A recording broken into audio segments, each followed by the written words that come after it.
Price the lord. ಪ್ರಿಯ ವೀಕ್ಷಕರೇ, ರಕ್ಷಕನಾದ ಯೇಸು ಕ್ರಿಸ್ತನ ಸುಮಧುರ ನಾಮದಲ್ಲಿ ತಮಗೆಲ್ಲರಿಗೂ ಪ್ರೀತಿಪೂರ್ವಕವಾದ ವಂದನೆಗಳು.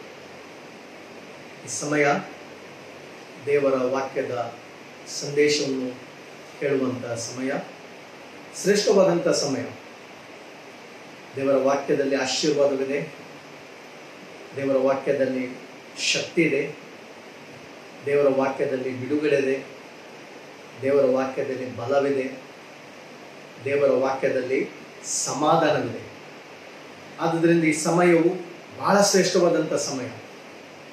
ಭಕ್ತನಾದ ದಾವೀದನು ಈ ರೀತಿ ಹೇಳ್ತಿದ್ದಾನೆ, ನಿನ್ನ ಸನ್ನಿಧಿಯಲ್ಲಿ ಕಳೆದ ಒಂದು ದಿನವು ಬೇರೆ ಸಹಸ್ರಾರು ದಿನಕ್ಕಿಂತ ಉತ್ತಮವಾಗಿದೆ ಎಂಬುದಾಗಿ. ಸಮಯದಲ್ಲಿ ನಾವು ದೇವರ ವಾಕ್ಯದ ಜ್ಞಾನ ಮಾಡೋಣ. ದೇವರು ಒಳ್ಳೆಯ ದೇವರಾಗಿದ್ದಾನೆ. God is good. ದೇವರು ಪ್ರೀತಿ ಸ್ವರೂಪನಾಗಿದ್ದಾನೆ. God is love. ದೇವರು ನಂಬಿಗಸ್ತನಾಗಿದ್ದಾನೆ. God is faithful. ಆ ದೇವರು ನಮ್ಮ ಸಂಗಡಿದ್ದಾನೆ, ನಮ್ಮ ಜೊತೆಯಲ್ಲಿದ್ದಾನೆ. ಆತನು ನಮ್ಮನ್ನು ಪ್ರೀತಿಸುತ್ತಾನೆ.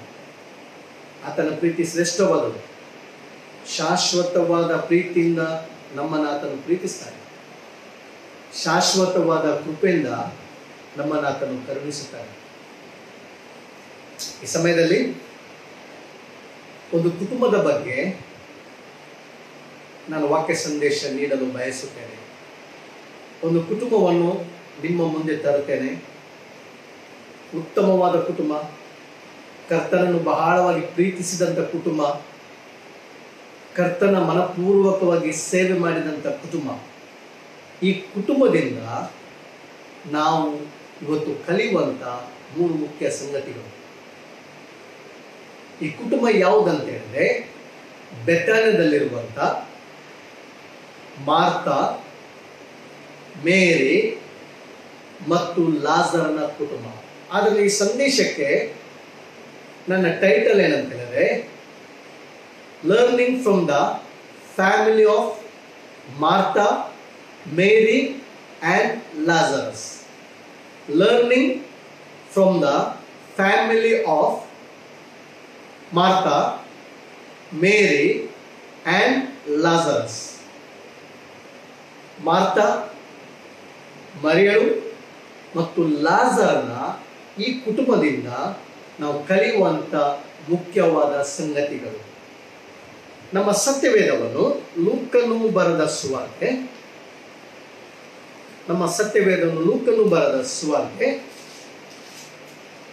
ಈ ಸಂದೇಶಕ್ಕಾಗಿ ನಾನು ಆರಿಸಿಕೊಂಡಂಥ ವೇದ ವಾಕ್ಯ ಭಾಗ ಲೂಕನು ಬರೆದ ಸುವಾರ್ತೆ 10ನೇ ಅಧ್ಯಾಯದ ವಚನ 38ರಿಂದ 42 ವಚನಗಳು. ನಾನು ಓದುತ್ತೇನೆ. ಮಾರ್ತಳು, ಮರಿಯಳು ಎಂಬವರ ಮನೆಯಲ್ಲಿ ಯೇಸು ಇಳುಕೊಂಡರು. ಅವರು ಸಂಚಾರ ಮಾಡುತ್ತಿರುವಾಗ ಆತನು ಒಂದಾನೊಂದು ಹಳ್ಳಿಗೆ ಬಂದನು. ಅಲ್ಲಿ ಮಾರ್ತಳೆಂಬ ಒಬ್ಬ ಸ್ತ್ರೀಯು ಆತನನ್ನು ತನ್ನ ಮನೆಯಲ್ಲಿ ಇಳಿಸಿಕೊಂಡಳು. ಆಕೆಗೆ ಮರಿಯಳೆಂಬ ಒಬ್ಬ ತಂಗಿ ಇದ್ದಳು. ಈಕೆಯು ಯೇಸು ಸ್ವಾಮಿಯ ಪಾದಗಳ ಬಳಿಯಲ್ಲಿ ಕೂತು ಆತನ ವಾಕ್ಯವನ್ನು ಕೇಳುತ್ತಿದ್ದಳು. ಆದರೆ ಮಾರ್ತಳು ಬಹಳ ಸೇವೆಯ ವಿಷಯವಾಗಿ ಬೇಸತ್ತು ಆತನ ಬಳಿಗೆ ಬಂದು, ಸ್ವಾಮಿ, ನನ್ನ ತಂಗಿಯು ಸೇವೆಗೆ ನನ್ನೊಬ್ಬಳನ್ನೇ ಬಿಟ್ಟಿದ್ದಾಳೆ. ಇದಕ್ಕೆ ನಿನಗೆ ಚಿಂತೆ ಇಲ್ಲವೋ? ನನಗೆ ನೆರವಾಗಬೇಕೆಂದು ಆಕೆಗೆ ಹೇಳು ಅಂದಳು. ಸ್ವಾಮಿಯು ಆಕೆಗೆ, ಮಾರ್ತಳೆ, ನೀನು ಅನೇಕ ವಿಷಯವಾಗಿ ಚಿಂತೆಯಲ್ಲಿಯೂ ಗಡಿಬಿಡಿಯಲ್ಲಿಯೂ ಸಿಕ್ಕಿಕೊಂಡಿದೆ. ಕೆಲವು ಮಾತ್ರ ಬೇಕಾದದು, ಅಥವಾ ಒಂದೇ. ಮರಿಯಳು ಆ ಉತ್ತಮ ಭಾಗವನ್ನು ಆರಿಸಿಕೊಂಡಿದ್ದಾಳೆ, ಅದು ಆಕೆಯಿಂದ ತೆಗೆಯಲ್ಪಡುವುದಿಲ್ಲ ಎಂದು ಉತ್ತರ ಕೊಟ್ಟರು. ಪ್ರಿಯ ವೀಕ್ಷಕರೇ, ಪ್ರಿಯ ಭಕ್ತರೇ, ಕ್ರಿಸ್ತನಲ್ಲಿ ನನ್ನ ಪ್ರಿಯ ಸಹೋದರ ಸಹೋದರರೇ, ಈ ಕುಟುಂಬದಿಂದ 3 ವ್ಯಕ್ತಿಯಿಂದ ನಾವು ಪ್ರಾಮುಖ್ಯವಾದ ವಿಷಯವನ್ನು ಈ ಸಮಯದಲ್ಲಿ ಕಲಿಯುವವರಾಗಿದ್ದೇವೆ. ಮೊದಲನೇದಾಗಿ, ಈ ಕುಟುಂಬ ವಾಸಿಸುತ್ತಿರುವಂತಹ ಸ್ಥಳ ಯಾವುದಂತ ಹೇಳಿದ್ರೆ ಬೆಥಾನ್ಯ ಎಂಬುದಾಗಿ. ಬೆಥಾನ್ಯ ಎನ್ನುವಂಥದ್ದು ಒಂದು ಹಳ್ಳಿ, ಒಂದು ಊರು. ಇದು ಎಣ್ಣೆ ಮರಗಳ ಗುಡ್ಡದ ಸಮೀಪದಲ್ಲಿರುವಂತಹ ಒಂದು ಊರು ಬೆಥಾನ್ಯ. ಈ ಬೆಥಾನ್ಯದ ಹೆಸರಿನ ಅರ್ಥ ಏನಂತ ಹೇಳಿದ್ರೆ ಖರ್ಜೂರದ ಮನೆ ಎಂಬುದಾಗಿ, ಹೌಸ್ ಆಫ್ ಫಿಗ್ಸ್ ಎಂಬುದಾಗಿ. ಬೆಥಾನ್ಯ ಒಂದು ಚಿಕ್ಕ ಊರು, ಹಳ್ಳಿ. ಈ ಬೆಥಾನ್ಯದ ಹೆಸರಿನ ಅರ್ಥ ಖರ್ಜೂರದ ಮನೆ ಎಂಬುದಾಗಿ. ಇಲ್ಲಿ ನಾವು ನೋಡುವಂತ ಮುಖ್ಯ ವಿಷಯ ಏನಂತ ಹೇಳಿದ್ರೆ,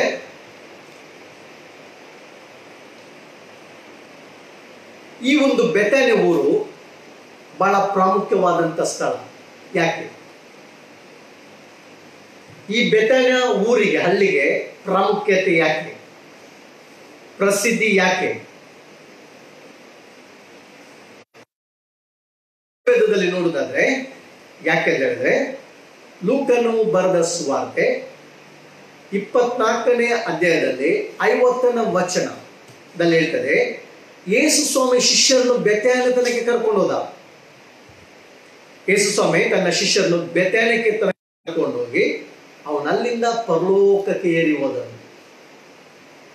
ಲೂಕ್ ಚಾಪ್ಟರ್ 24 ವರ್ಸ್ 50 ಇರ್ತದೆ, ಆತನು ಬೆಥಾನ್ಯ. ನಾವು ಬೆಥಾನ್ಯಕ್ಕೆ ಹೋಗಿದ್ದೆವು. ನಾವು ಇಸ್ರೇಲಿಗೆ ಹೋದಂತ ಸಮಯದಲ್ಲಿ ಬೆಥಾನ್ಯ ಸ್ಥಳವನ್ನು ಸಂಧಿಸಿದೆವು. ಲಾಜರನ ಸಮಾಧಿಯನ್ನು ನೋಡಿದೆವು. ನಾವು ಅವರು ವಾಸಿಸಿದಂಥ ಸ್ಥಳವನ್ನು ನೋಡಿದೆವು. ಅಲ್ಲಿ ಒಂದು ದೇವಾಲಯ ಕಟ್ಟಲ್ಪಟ್ಟಿದೆ ಆ ಸಮಾಧಿಯ ಪಕ್ಕದಲ್ಲಿ. ಅಲ್ಲಿದ್ದಂಥ ಗೈಡ್ ಅದನ್ನು ವಿವರಿಸುವಾಗ ಅವರು ಬಹಳ ಒಂದು ಪ್ರಾಮುಖ್ಯ ವಿಷಯವನ್ನು ಹಿಡಿದು, ಇಡೀ ಪ್ರಪಂಚದಲ್ಲಿ ಕ್ರೈಮ್ ಇಲ್ಲದಂತ ಒಂದು ಸ್ಥಳ ಇರುವುದಾದ್ರೆ ಅದು ಬೆಥಾನ್ಯ ಎಂಬುದಾಗಿ. ಅಲ್ಲಿ ಪೊಲೀಸ್ ಸ್ಟೇಷನ್ ಇಲ್ಲ, ಯಾಕಂದ್ರೆ ಕ್ರೈಮ್ ಇಲ್ಲ. ಕ್ರೈಮ್ ಇಲ್ಲದಂತ ಜಗತ್ತಿನಲ್ಲಿ, ಪ್ರಪಂಚದಲ್ಲಿ ಸಂಧಿಸುತ್ತಿರುವಂತ ಮನೆ, ಯೇಸು ಉಳ್ಕೊಳ್ಳುವಂತ ಮನೆ, ಯೇಸು ಸ್ವಾಮಿಯ ಸೇವೆಯ ಮನೆ ಯಾವುದಂತ ಹೇಳಿದ್ರೆ ಬೆಥಾನ್ಯದ ಮಾರ್ತಳು, ಮರಿಯಳು, ಲಾಜರನ ಮನೆ. ಅದರ ನಿಮಿತ್ತ ಈ ಕುಟುಂಬದಿಂದ ನಾವು ಕಳೆಯಬೇಕಾದ ಮುಖ್ಯವಾದ ಸಂಗತಿಗಳು, ಈ ಕುಟುಂಬ ಯೇಸುವನ್ನು ಬಹಳವಾಗಿ ಪ್ರೀತಿಸಿದಂತ ಕುಟುಂಬ. ಆರ್ಟ್ ಆಫ್ ಲವ್, ಹೃದಯಪೂರ್ವಕವಾಗಿ ಪ್ರೀತಿಸಿದಂತ ಕುಟುಂಬ. ಎರಡನೇದಾಗಿ ನಾವು ನೋಡ್ತೇವೆ, ಯೇಸು ಸ್ವಾಮಿಗೆ ಉಪಚಾರ ಮಾಡಿದಂತ, ಆತನು ಸೇವೆಗೆ ಬಂದಾಗ ಆ ಮನೆಯಲ್ಲಿ ಉಳ್ಕೊಳ್ತಿದ್ದ, ಆ ಮನೆ ಅವನಿಗೆ ಊಟದ ವ್ಯವಸ್ಥೆ ಮಾಡ್ತಿದ್ರು, ಉಪಚಾರ ಮಾಡ್ತಿದ್ರು. ಸೇವೆಗೆ ಉಪಚಾರ ಮಾಡುವಂತ, ಸೇವೆಗೆ ಸಮರ್ಪಣೆ ಮಾಡಿದಂತ ಒಂದು ಕುಟುಂಬ, ಸೇವೆಗಾಗಿ ಬಾಗಿಲನ್ನು ತೆರೆದಂತ ಕುಟುಂಬ. Art of service, art of love, ಯೇಸು ಸ್ವಾಮಿಯನ್ನು ಪ್ರೀತಿಸಿದಂತ ಕುಟುಂಬ, ಆರ್ಟ್ ಆಫ್ ಸರ್ವಿಸ್. ಮತ್ತೆ ನೋಡ್ತೇವೆ ಮರಿಯಳು ಯೇಸು, ಇಲ್ಲಿ ನಾವು ನೋಡ್ತೇವೆ ವಾಕ್ಯವನ್ನು ಕೇಳ್ತಿದ್ಲು. ಇನ್ನೊಂದು ಸಂದರ್ಭ ನಾವು ನೋಡ್ತೇವೆ 12ನೇ ಅಧ್ಯಾಯಕ್ಕೆ ನಾವು ಹೋಗುವಾಗ, ಯೋಹಾನನು ಬರೆದ ಸುವಾರ್ತೆ, ಮರಿಯಳು ಯೇಸು ಸ್ವಾಮಿ ಮನೆಗೆ ಬಂದಾಗ ಸುಗಂಧ ತೈಲ, ಅಚ್ಚ ಜಟಮಾಂಸಿ ತೈಲ, art of worship, art of love, art of service, art of worship. ಮಾರ್ತಳ ಲೈಫ್ನಿಂದ ನಾವು ಕಳೆಯಬೇಕಾದ ಪ್ರಾಮುಖ್ಯ ವಿಷಯವೇನಂತ ಹೇಳಿದ್ರೆ ಸೇವೆಯ ಭಾಗ. ಇದರ ಆಶೀರ್ವಾದವನ್ನು ನಾವು ಮುಂದೆ ನೋಡುವಾಗಿದೆ. ಇದರಲ್ಲಿ ಆಶೀರ್ವಾದವಿದೆ. ಯೇಸು ಸ್ವಾಮಿಯನ್ನು ನೋಡುವಾಗ ಅರಣ್ಯದಲ್ಲಿ ಆತನು ಬಂದ ಜನರಿಗೆ, ಬಹಳ ದೊಡ್ಡ ಜನರ ಗುಂಪು ಬಂದಿತ್ತು. ಆತನು ದೇವರ ವಾಕ್ಯವನ್ನು ಬೋಧಿಸಿದ ತರುವಾಯ ಅವರು ಬಂದು 3 ದಿವಸ ಏನಾಯಿತು, ಅವರಿಗೆ ಬಹಳ ದಣಿದಿದ್ದಾರೆ, ಹಸಿವಾಗಿದೆ ಎಂಬುದಾಗಿ ಶಿಷ್ಯರಿಗೆ ಹೇಳ್ತಿದ್ದಾನೆ. ಅವ್ರಿಗೆ ಏನಾದರೂ ಊಟಕ್ಕೆ ಕೊಡಬೇಕೆಂಬುದಾಗಿ ಶಿಷ್ಯರಂತೆ ನಮ್ಮಲ್ಲಿ ಇಲ್ಲಿ ಏನಿಲ್ಲ, ಊಟಕ್ಕೆ ಸಿಗ್ಬೇಕಾದ್ರೂ ಬಹಳ ದೂರ ಹೋಗ್ಬೇಕಾಗಿದೆ, ಅವರನ್ನು ಕಳಿಸು ಎಂಬುದಾಗಿ ಹೇಳುವ ಶಿಷ್ಯರು ಯೇಸು ಸ್ವಾಮಿ ಹೇಳ್ತೀನಿಲ್ಲ, ಅವರಿಗೆ ನೀವೇ ಊಟಕ್ಕೆ ಕೊಡಬೇಕೆಂಬುದಾಗಿ. ಆದ್ದರಿಂದ ಇಲ್ಲಿ ನಾವು ನೋಡ್ತೇವೆ ಮರಿಯಳ ಒಂದು ಅತ್ಯುತ್ತಮವಾದ ಸೇವೆನೆಂದರೆ ಪ್ರೀತಿಯಿಂದ ಅವಳು ಉಪಚಾರ ಮಾಡಿದಳು, ಭೋಜನದ ಸಿದ್ಧತೆಯನ್ನು ಮಾಡಿದಳು, ಊಟದ ವ್ಯವಸ್ಥೆ ಮಾಡಿದಳು, ಉಪಚಾರದ ವ್ಯವಸ್ಥೆ ಮಾಡಿದಳು. ಇದು ಒಂದು ಸೇವೆಯ ಭಾಗ. ಇವತ್ತು ನಮ್ಮ ಮನೆ ನಾವು ಸೇವೆಗಾಗಿ ಸಮರ್ಪಿಸುವುದು ಬಹಳ ಪ್ರಾಮುಖ್ಯ. ಇದು ಶ್ರೇಷ್ಠವಾದ ಆಶೀರ್ವಾದ. ನಾವು ರಕ್ಷಣೆ ಹೊಂದಿದ್ದೇವೆ. ನಾವೆಲ್ಲರೂ ಕರ್ತನನ್ನು ಪ್ರೀತಿಸೋರಾಗಿರ್ಬೇಕು, ಕರ್ತನ ಸೇವೆಯನ್ನು ಮಾಡಬೇಕು. ಮಾರ್ತಾ, ಮರಿಯಳ, ಲಾಜರ್ನ ಕುಟುಂಬ ಮನಪೂರ್ವ ಕರ್ತನನ್ನು ಸೇವೆ ಮಾಡಿದಂಥ ಕುಟುಂಬ, ಕರ್ತನ ಸೇವೆಗಾಗಿ ಪ್ರೋತ್ಸಾಹ ಮಾಡಿದಂಥ ಕುಟುಂಬ, ಯೇಸು ಕ್ರಿಸ್ತನ ಸೇವೆಗಾಗಿ ತಮ್ಮ ಮನೆಯನ್ನು ಸಮರ್ಪಿಸಿ ತ್ಯಾಗ ಮಾಡಿದಂಥ ಕುಟುಂಬ, ಯೇಸುವಿನ ಸೇವೆಗಾಗಿ ಸಹಾಯ ಮಾಡಿದಂಥ ಕುಟುಂಬ, ಯೇಸುವನ್ನು ಇಳಿಸಿಕೊಂಡಂಥ ಕುಟುಂಬ. ಮಾರ್ತಳು ಬಹಳ ಕಷ್ಟಪಟ್ಟು ಇವತ್ತು ನಮ್ಮ ಮನೆ ಸೇವೆಯ ಮನೆ ಆಗಿದೆ. ಯೇಸು ಕ್ರಿಸ್ತನನ್ನು ಹೃದಯಪೂರ್ವಕವಾಗಿ ಮನಪೂರ್ವಕವಾಗಿ ಪ್ರೀತಿಸುವ ಮನೆಯಾಗಿರ್ಬೇಕು. ನಮ್ಮ ಮನೆ ದೇವರ ವಾಕ್ಯದ ಸಂದೇಶವನ್ನು ಅನೇಕರು ಬಂದು ಕೇಳುವಂಥ ಮನೆಯಾಗಿರ್ಬೇಕು. ನಮ್ಮ ಮನೆಯ ಬಾಗಿಲನ್ನು ನಾವು ಸ್ವಾಮಿಗಾಗಿ ತೆರೆಯಬೇಕು. ದೇವರ ವಾಕ್ಯವನ್ನು ಕೇಳಿ ಮಾನಸಾಂತರ ಪಟ್ಟು ರಕ್ಷಣೆ ಹೊಂದುವಾಗ ಪರಲೋಕದಲ್ಲಿ ಸಂತೋಷ ಆಗ್ತದೆ. ನಿಮಗೆ ದೊಡ್ಡ ಆಶೀರ್ವಾದ. ನಿಮ್ಮ ಮನೆ ಸೇವೆಗೆ ತೆರೆದಿರುವುದಾದ್ರೆ ಇವತ್ತು ನಿಮಗೆ ದೇವರು ಕೊಟ್ಟಂತ ಮನೆ ಆಶೀರ್ವಾದದ ಮನೆ ಆಗಿರ್ಬೇಕಾ? ಯೇಸು ಸ್ವಾಮಿಯ ಸೇವೆಗೆ ನಿಮ್ಮ ಮನೆಯ ಬಾಗಿಲನ್ನು ತೆರೆಯಿರಿ.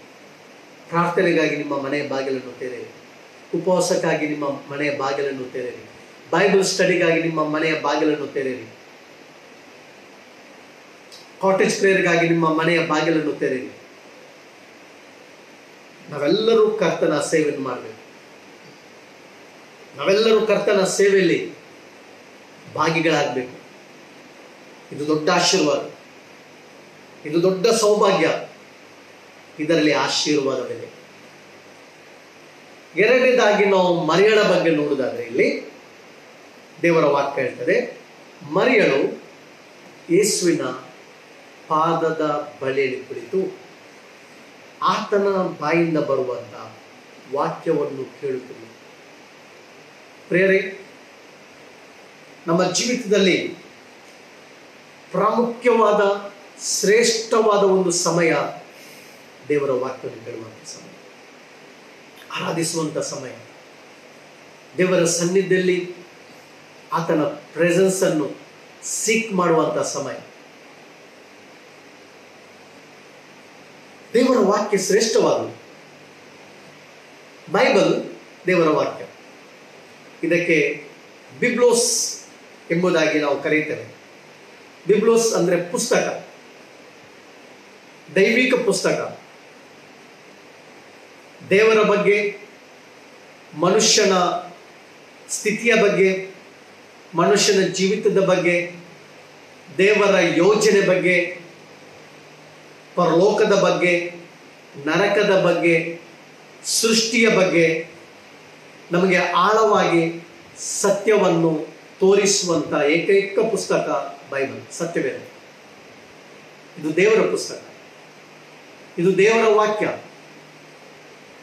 ದೇವರು ತನ್ನ ಆತ್ಮನ ಮೂಲಕ, ಪ್ರವಾದಿಗಳ ಮೂಲಕ ಮಾತಾಡಿದಂಥ ವಚನಗಳು. ಇವತ್ತು ಬೈಬಲ್ ಬಗ್ಗೆ ಸ್ವಲ್ಪ ನಾವು ಹಿನ್ನೆಲೆ ನೋಡುವುದಾದರೆ, ಜಗತ್ತಿನಲ್ಲಿ ಅತ್ಯಧಿಕವಾಗಿ ಮಾರಾಟವಾಗುವಂತ ಒಂದು ಪುಸ್ತಕ ಇರುವುದಾದ್ರೆ ಸತ್ಯವೇದ.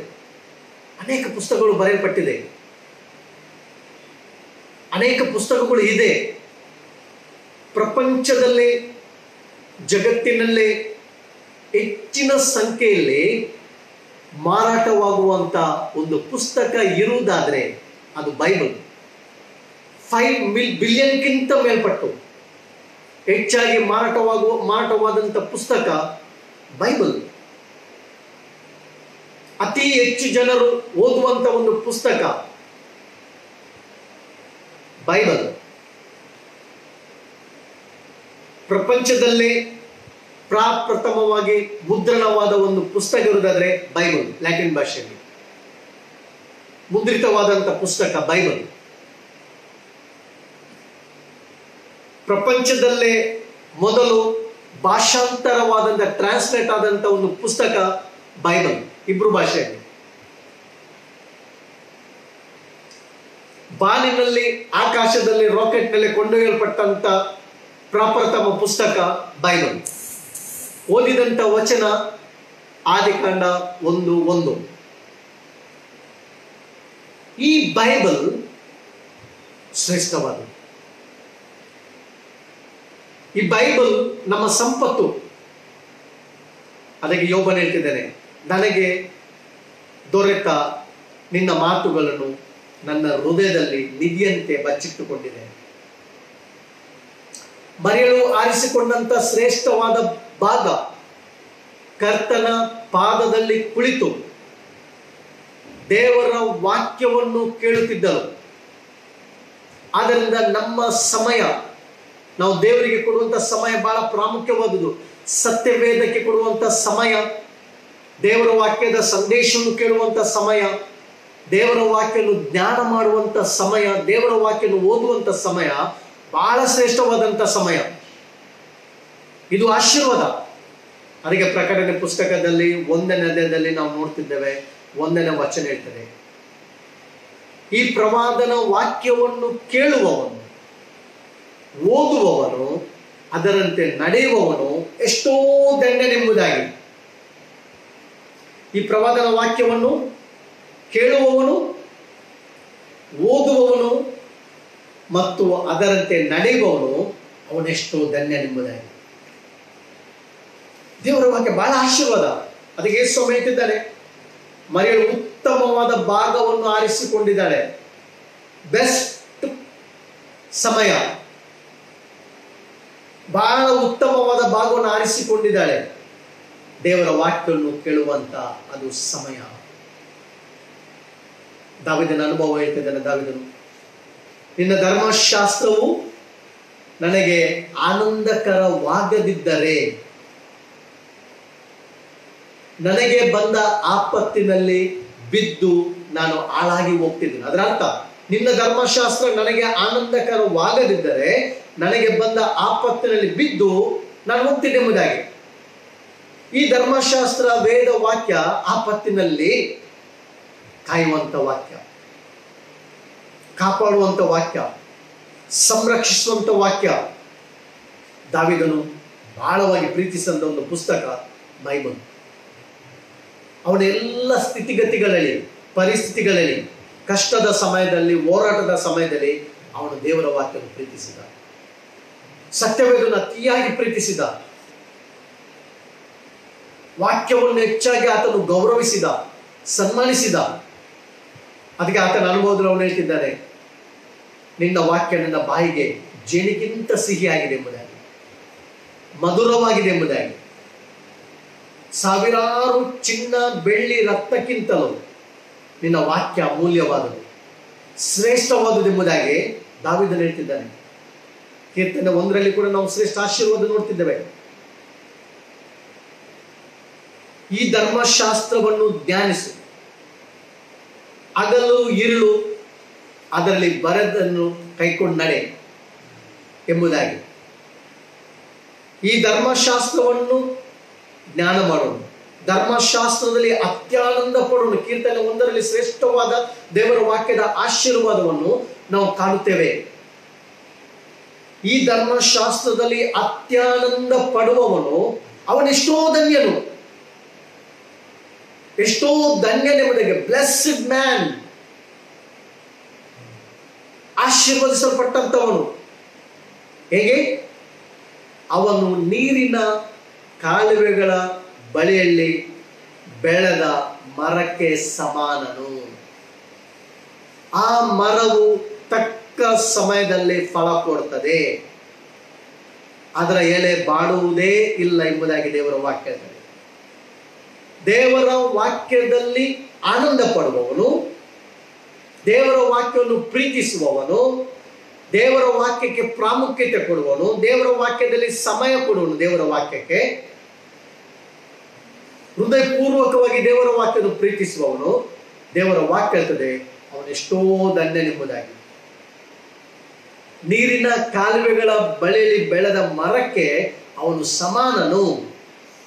ಅರ್ಥ, ಅವನು ಸಂತೋಷದಿಂದ ಜೀವಿಸ್ತಾನೆ, ಭಯಭೀತಿ ಇಲ್ಲದೆ ಅವನು ಜೀವಿಸ್ತಾನೆ, ಸುರಕ್ಷಿತವಾಗಿರ್ತಾನೆ, ಸಮಾಧಾನದಿಂದ ಜೀವಿಸ್ತಾನೆ, ಆನಂದದಿಂದ ಜೀವಿಸ್ತಾನೆ, ನೆಮ್ಮದಿಯಲ್ಲಿ ಅವನು ವಾಸಿಸ್ತಾನೆ, ಭಯ ಇಲ್ಲದೆ, ಚಿಂತೆ ಇಲ್ಲದೆ ಅವನು ದೇವರ ವಾಕ್ಯದ ಆಶೀರ್ವಾದವನ್ನು ಅನುಭವಿಸ್ತಾನೆ.